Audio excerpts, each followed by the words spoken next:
Hello everyone, मैं Alok Singh Rajawat, math faculty UP Kanpur.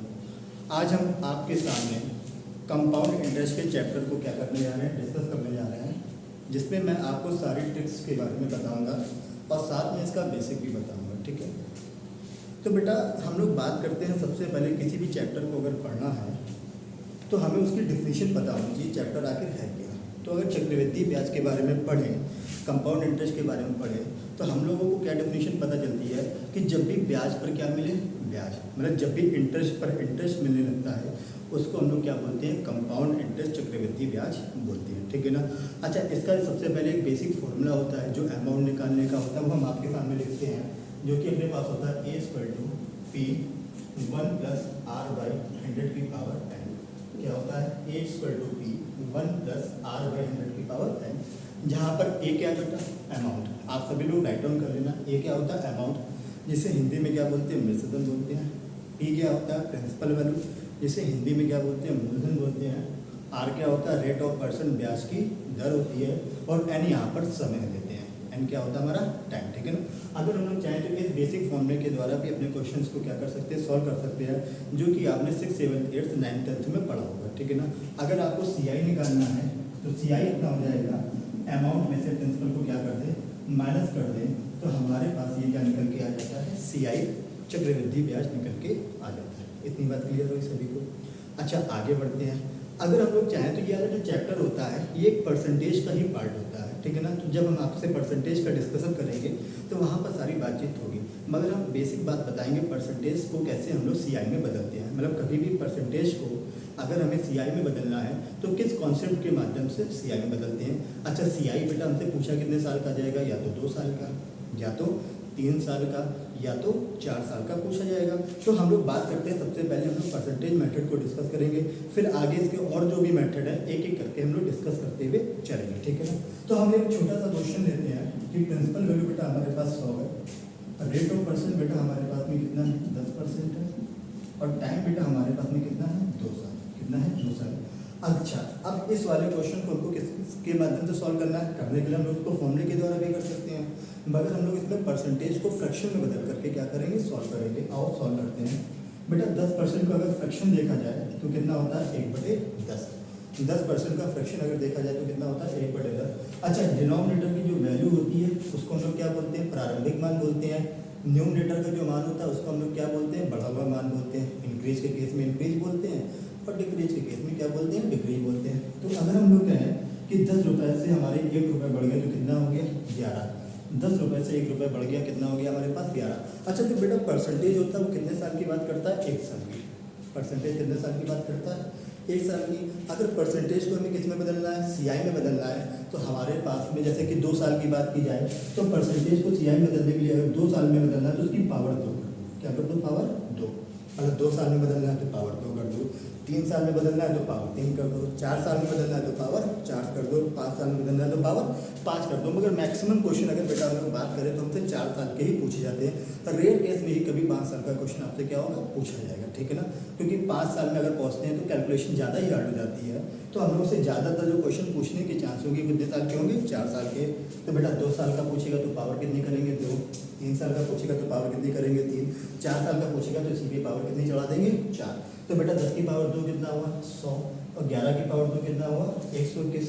तो बेटा ये हमारा क्या हुआ, प्रिंसिपल, और ये क्या हुआ हमारा अमाउंट। देखो हमारे अकॉर्डिंग जो प्रिंसिपल है वही क्वेश्चंस के अकॉर्डिंग भी प्रिंसिपल है। इसका मतलब जो हमारे अकॉर्डिंग अमाउंट होगा वही क्वेश्चंस के अकॉर्डिंग भी अमाउंट होगा। हमारा डाटा इनके डाटा के क्या आ गया, बराबर आ गया। तो अगर बेटा प्रिंसिपल 100 रुपये है तो हमारे इसका अमाउंट कितना मिलेगा, 121 रुपये। अच्छा, CI चाहिए तो अमाउंट में से प्रिंसिपल को माइनस कर दो, तो बेटा CI हमारे पास में कितना निकल के आ जाएगा, 21 रुपीज़।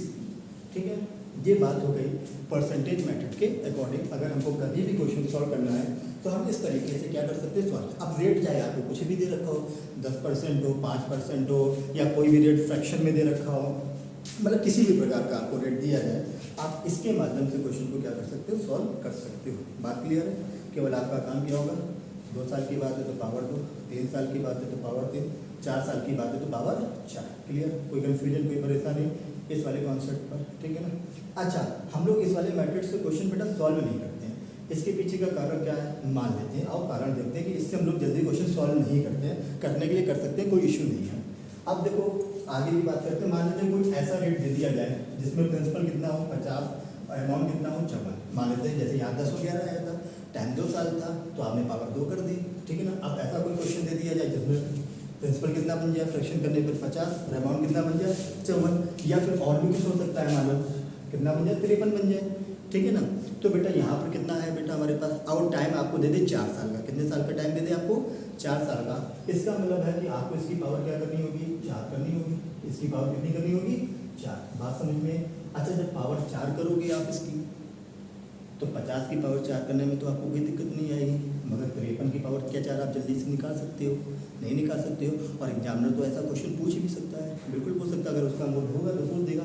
तो इस मेथड से करने पर लेंथी क्वेश्चन पर आपको समस्या आएगी, इसलिए लेंथी क्वेश्चन को करने के लिए एक अपने पास दूसरा मेथड होता है, जिस मेथड का नाम होता है स्लैब मेथड। जिस मेथड का नाम क्या होता है स्लैब मेथड होता है। इस मेथड के द्वारा हम लोग लेंथी क्वेश्चन और सिंपल क्वेश्चन सारे सॉल्व कर सकते हैं। तो हम लोग आज इस वाले मेथड को क्लियर करेंगे, और इस मेथड के माध्यम से बेटा हम आपके क्वेश्चंस को बताएंगे कैसे सॉल्व किया जाएगा। या इसके अलावा एक और मेथड होता है जिसको हम लोग नाम देते हैं 2-1, 3-3-1 और 4-6-4-1, ठीक है ना। यहाँ 2-1 कितने साल के लिए काम करता है 2 साल के लिए, 3-3-1 कितने साल के लिए काम करता है 3 साल के लिए, और 4-6-4-1 कितने साल के लिए काम करता है 4 साल के लिए काम करता है। अच्छा ये सारे मेथड जो निकल के आते हैं स्लैब मेथड के द्वारा ही निकल के आते हैं, जिसका हम आपको कॉन्सेप्ट क्लियर करेंगे, और उस कॉन्सेप्ट के माध्यम से चाहे आप ये वाले भी पॉइंट्स लगाओगे, इन पॉइंट्स के द्वारा भी क्वेश्चन आपका क्या हो जाएगा सॉल्व हो जाएगा। तो आइए देखते हैं, इसको रब करते हैं और फिर देखते हैं हम लोग आगे की बात। वहीं से आगे से होगी, ठीक। देखो बेटा हम आज बात करने जा रहे हैं स्लैब मेथड के बारे में, एक एक पॉइंट को पकड़िएगा और स्लैब मेथड कैसे लगाना है उसको देखिएगा। जैसे कि सबसे पहले क्वेश्चन अपना वही है, सिंपल से स्टार्ट करते हैं कि प्रिंसिपल वैल्यू कितनी है 100, रेट ऑफ परसेंट कितना है 10%, और बेटा टाइम हमारे पास में कितना है 2 साल, ठीक है। रेट कितना प्रिंसिपल कितना है 100, रेट कितना है 10%, टाइम कितना है हमारे पास में 2 साल है, ठीक है। बेटा देखो कभी भी अगर स्लैब मेथड का यूज करना है, अब देखो यहाँ तो आपको प्रिंसिपल वैल्यू दे रखी है, हो सकता है क्वेश्चन पर प्रिंसिपल वैल्यू आपको ना दी जाए तो फिर क्या करनी पड़ेगी माननी पड़ेगी। अब मानने के लिए ऐसा नहीं है कुछ भी मान लो, तो कभी भी सीआई में अगर आपको प्रिंसिपल वैल्यू माननी है तो मानने का तरीका हम आज आपको क्लियर करते हैं। सबसे पहले जो भी आपको रेट दे रखा है आप उसको फ्रैक्शन में बदलोगे, तो 10% का फ्रैक्शन कितना 1/10, मतलब जो भी रेट हो, जरूरी नहीं 10 हो, जो भी रेट है आप उसको फ्रैक्शन में बदलिए। डिनोमिनेटर में कितना है 10, टाइम कितना है 2 साल, तो 10 की पावर 2, ठीक है ना। 10 की पावर 2 करोगे कितना आएगा 100, मगर यहाँ पर दे रखा है तो मानने की ज़रूरत नहीं है। ये काम तब करना है जब आपको नहीं दिया जाएगा तब। यहाँ पर दे रखा है तो आपको नहीं मानना है, मगर ये काम कब करेंगे जब आपको क्वेश्चंस के अंदर प्रिंसिपल वैल्यू नहीं दी जाएगी, तब आप इसी तरीके से क्वेश्चंस के अंदर प्रिंसिपल वैल्यू मानोगे, ठीक है ना। अगर टाइम 3 साल होता तो 10 की पावर 3 कर देते, टाइम 4 साल होता तो 10 की पावर क्या कर देते 4 कर देते। बात समझ में है, क्लियर है। तो आओ अच्छा फिर से बात करेंगे। तो स्लैब मेथड जो है बेटा ये डिफिनीशन ऑफ सीआई पर डिफाइन करता है, और डिफिनीशन ऑफ सीआई क्या बोलती है ब्याज पर ब्याज मिलना चाहिए, मतलब इंटरेस्ट पर इंटरेस्ट मिलना चाहिए। तो बेटा पहले साल का चाहे एसआई हो चाहे क्या हो सीआई हो, दोनों ही क्या होते हैं सेम होते हैं। तो बात करते हैं पहले साल के लिए। पहले साल का एसआई देखें तो 100 का 1/10 निकालें, 100 का 1/10। अगर 100 का 1/10 निकालेंगे तो पहले साल का एसआई कितना आएगा 10 रुपये। पहले साल का एसआई कितना आएगा 10 रुपये, पहले साल की बात होगी। बात करते हैं दूसरे साल के बारे में। तो बेटा एसआई तो हर साल का क्या होता है सेम, अगर पहले साल 10 रुपये मिले हैं तो दूसरे साल भी कितने रुपए मिलेंगे 10 रुपये मिलेंगे। और डिफिनीशन ऑफ सीआई क्या कहती है ब्याज पर ब्याज मिलना चाहिए। तो ब्याज पर ब्याज किस पर मिलेगा पहले साल पर ही। तो पहले साल कितना है 10, 10 का 1/10 निकालोगे, 10 का 1/10 निकालोगे तो बेटा ब्याज पर ब्याज कितना आएगा 1 रुपये। तो देखो बेटा फिर से वही बात है ना, इंटरेस्ट पर इंटरेस्ट मिल गया तो ये किस में बदल गया कंपाउंड इंटरेस्ट में। कितने साल के 2 साल के कंपाउंड इंटरेस्ट में ये क्या हुआ बदल गया। बात समझ में आई। तो बेटा अगर हम लोग यहाँ से कंपाउंड इंटरेस्ट की वैल्यू देखें 10, 10, 20 और 1 21 रुपये, कितनी होगी 21 रुपये।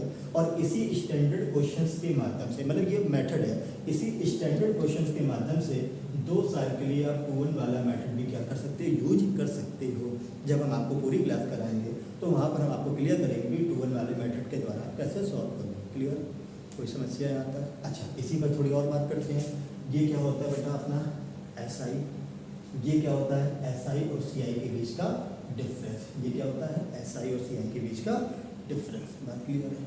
अब तो तीनों को जोड़ दोगे तो क्या बन जाएगा? CI कितना हो जाएगा? 21 रुपीज़। क्लियर? मैटर क्लियर होगा? ठीक है ना? वीडियो को रिपीट करके देख लेना। आपको अगर एक बार में नहीं क्लियर होगा तो दोबारा आपको पूरा क्लियर हो जाएगा। ठीक है ना? तो बात करते हैं हम 3 साल के बारे में, और 3 साल के बारे में देखते हैं कैसे क्वेश्चन सॉल्व होगा। ठीक है ना?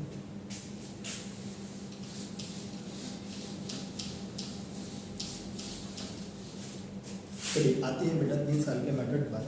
और 3 साल के मेथड पर हम लोग बेटा प्रिंसिपल रेट को मानते हैं कितना? 1000। रेट ऑफ परसेंट को मानते हैं कितना? 10%।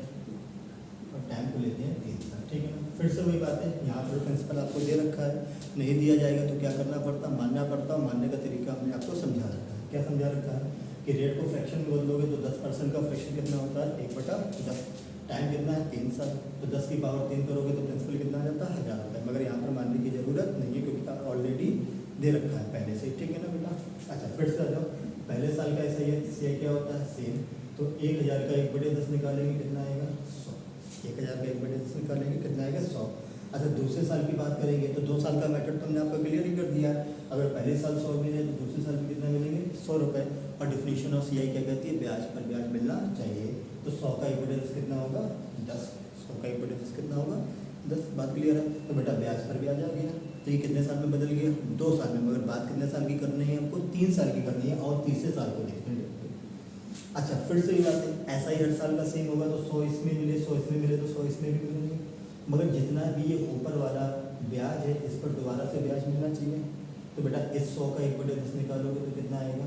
10। ध्यान से देखना, इस 100 का 1/10 निकाला कितना आएगा? 10। इस 100 का 1/10 निकालोगे कितना आएगा? 10। और इस 10 का 1/10 निकालोगे कितना आएगा? 1। ठीक है ना? तो देखो जितना भी ऊपर वाला ब्याज था उसको हमने दोबारा से ब्याज में बदल दिया, तो इंटरेस्ट पर इंटरेस्ट मिल गया। तो ये किस में बदल गया? कंपाउंड इंटरेस्ट में, चक्रवृद्धि ब्याज में। तो बेटा अगर हम लोग इसको ऐड करें 100, 100, 200, 100, 300, मतलब 100 + 100 + 100, 300, 10 + 10 + 10, 30 + 1 कितना हो गया? 31। तो तीनों को अगर ऐड किया तो हमारे पास जो CI निकल के है कितना है? 331 रुपीज़। कितने साल का? 3 साल का। ठीक है ना? कितने साल का? 3 साल का। और इसी स्टैंडर्ड क्वेश्चंस के माध्यम से 3 साल के लिए 3C1 वाला मेथड भी आप यूज कर सकते हो। कैसे करोगे वो सारी क्लास जब हम आपको कराएंगे तब पूरा मेथड क्लियर करेंगे। क्लियर है? अभी हम आपको सिला मेथड क्लियर कर रहे हैं। ठीक है? अच्छा इस पर फिर से वही बातचीत करेंगे। ये क्या हुआ? SI। ये क्या हुआ? CI। SI और CI के बीच का डिफरेंस, और तीनों को ऐड कर दोगे तो क्या हो जाएगा? आपका CI बन जाएगा। ठीक है ना? ये बेटा हमारा क्या है? SI है। ये क्या है? SI और CI के बीच का डिफरेंस है। तीनों को ऐड कर देंगे तो क्या बन जाएगा? CI, जो कि कितना आएगा? 331 रुपीज़। ठीक है ना? अब देखो ये मेथड आपका हर जगह अप्लीकेबल है। क्यों? आप कहते हैं एग्जाम में तुम्हें घुमाने की कोशिश करें और क्या कहते हैं कि केवल तीसरे साल का डिफरेंस बताओ। क्या बताओ? केवल तीसरे साल का डिफरेंस। तो केवल तीसरे साल का डिफरेंस ये। ठीक है? अगर कहते हैं कि केवल तीसरे साल का CI बताओ तो केवल तीसरे साल का CI आपका ये हो जाएगा पूरा। केवल दूसरे साल का CI पूछे तो ये आपका दूसरे साल का CI हो जाएगा। ठीक है ना? केवल दूसरे साल का डिफरेंस पूछे तो ये आपका केवल दूसरे साल का डिफरेंस हो जाएगा। मतलब ये एक ऐसा कॉन्सेप्ट है जिसमें एग्जाम में किसी भी पैटर्न पर किसी भी तरीके से आपको मूव कराने की कोशिश करेगा, आप उसके हर क्वेश्चन के जवाब दे पाओगे। ठीक है ना? तो हमारा प्रयास ये रहेगा कि आप इस वाले मेथड को क्लियर करो प्लस इस वाले मेथड को क्लियर करो, और इन दोनों मेथड के माध्यम से पूरा CI आपका क्या हो जाएगा? सॉल्व हो जाएगा। तो बाकी की बातचीत बेटा हम आपके साथ आगे करेंगे। अभी के लिए दे रखते हैं। धन्यवाद। Thank you.